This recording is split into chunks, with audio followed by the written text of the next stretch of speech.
Hey guys, what's up? It's Joe Raiti from Raiti's Rides, and I have something very special for all of you. This is actually the first 2018 BMW M5 in the area where I live. And if you don't know where I live in the Tampa, Florida part of the world.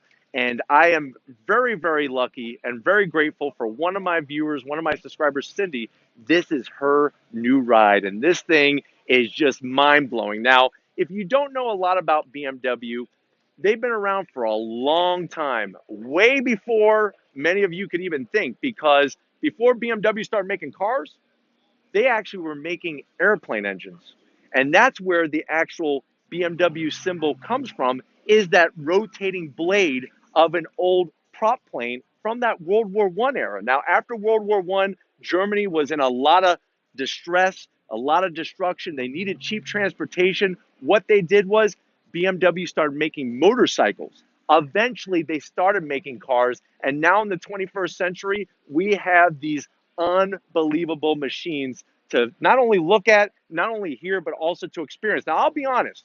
In the last few years, BMW has lost some the street cred. A lot of people have written that the steering has gone numb, performance really where it wasn't at, maybe say like in the 1990s or even the early 2000s. But guess what? You could rip up all that information, take your old car and drivers, throw them out, because this thing has brought it back to the forefront. Now, before I jump into the M5, BMW did introduce a new M2 a couple years ago, and that was something that helped brought it back. But I'm telling you, after this review, you're going to see that this BMW M5 is a monster, because not only can you daily drive it every day, but you can really make some sports cars kind of go home a little shameful after trying to race you at the street light or a track day or an autocross event. Let's start at the front. I really, really love what BMW has done with the new M5. They kept that kidney grill area. If you've looked at BMWs before, it's all about that kidney grill shape. There's your M logo. This thing is not some body kit or special stickers. Whenever you see that M logo, that stands for motorsport, and it's all about performance.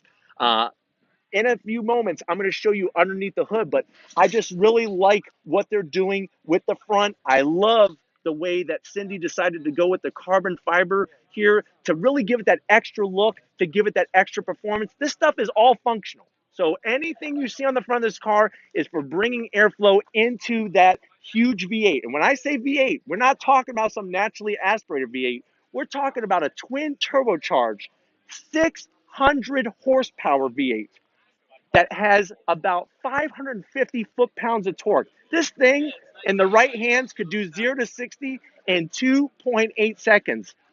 I don't know if you're scratching your head for a second there. This is a full sedan, four-door car, four doors that could do stuff like that. That's unbelievable. But I really love the headlights. If you follow the IMSA WeatherTech series, you could see some of that styling in the headlights of what they're racing at the cars that race on tracks at Laguna Seca, Daytona, Sebring, and whatnot. But I really just love, what better place to start than the front of this BMW M5. Let's check out the side. Another place where I really think that BMW hit the nail on the head are these 20-inch wheels. You can see it's nothing about but the business. Full cross drilled, fully ventilated. You can see the huge six-piston caliper. I like the way they went with the blue, with the M logo. Here's another little secret I'm going to let you in on. This BMW M5 is a first for something. It's got all-wheel drive. Now, I know there's some people out there that are the M5, lovers, and they're like, how can BMW do that to us? Guess what? You do have the ability to transfer that power to the rear wheels. It's sort of like on the Ford Focus RS, there's that drift mode. They don't call it drift mode. This is a BMW. It's called the two-wheel drive mode to send the power back to the rear wheels. So you can have your cake and eat it too. But I'm telling you, this thing is about performance, and I really like what they did here with the wheel and tire setup.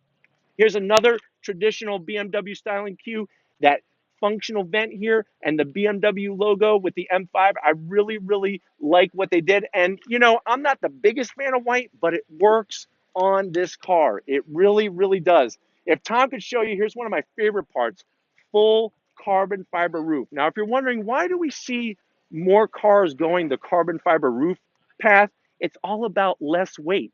And the most important part is that This is less weight up top. So we're getting that center of gravity lower. That's going to increase the handling of this sedan. Let's continue our way back. You can see the lower sill here with the M Performance badge.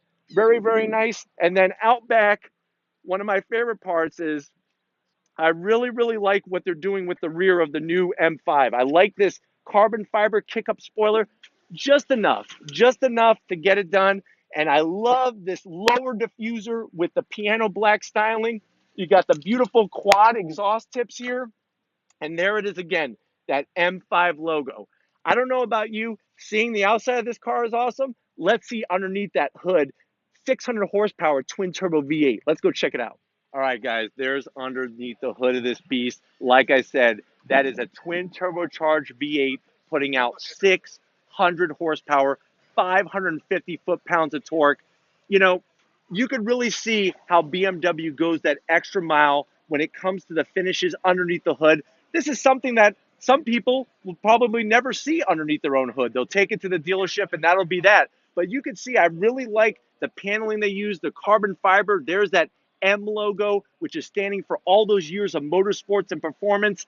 And this is something that really I think is bringing BMW to the forefront. Not only power-wise is it bringing the BMW M5 back in the game, but also I'm liking the all-wheel drive. I think that is an excellent way to bring that extra power, to bring that extra performance. Because remember, at the end of the day, you could have 1,000 horsepower. If you can't get it to the ground, what's the point of it? With this, you're getting the best of both worlds, and Cindy gets to drive this on a regular basis and enjoy it. And like I said, make some cars that maybe you would think would be faster, kind of go home and park it and maybe go and buy one of these.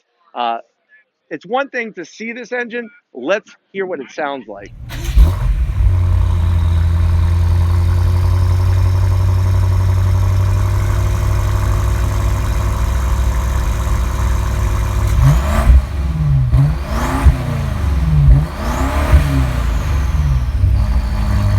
All right, guys. So you can see at the end of the day, you need to get down to your local BMW dealership, take one of these for a spin. The M is back, the M5, the power, the performance, the usability, the drivability, and with some new all-wheel drive. Now, if this is what you like to see, these German high-power sedans, leave a comment in that comment section. If you have not hit subscribe yet, what are you waiting for? You could see people that are subscribers like you, viewers like you, have these amazing machines, are able to bring them out, and then I could bring them to you. If there's something specific you want to see or you want to learn about, leave a comment in that comment section. Check out my Instagram page. I appreciate all of you for watching. Remember, we hit that big mark, 3,000 subscribers. And like always, guys, I'll see you on the next ride.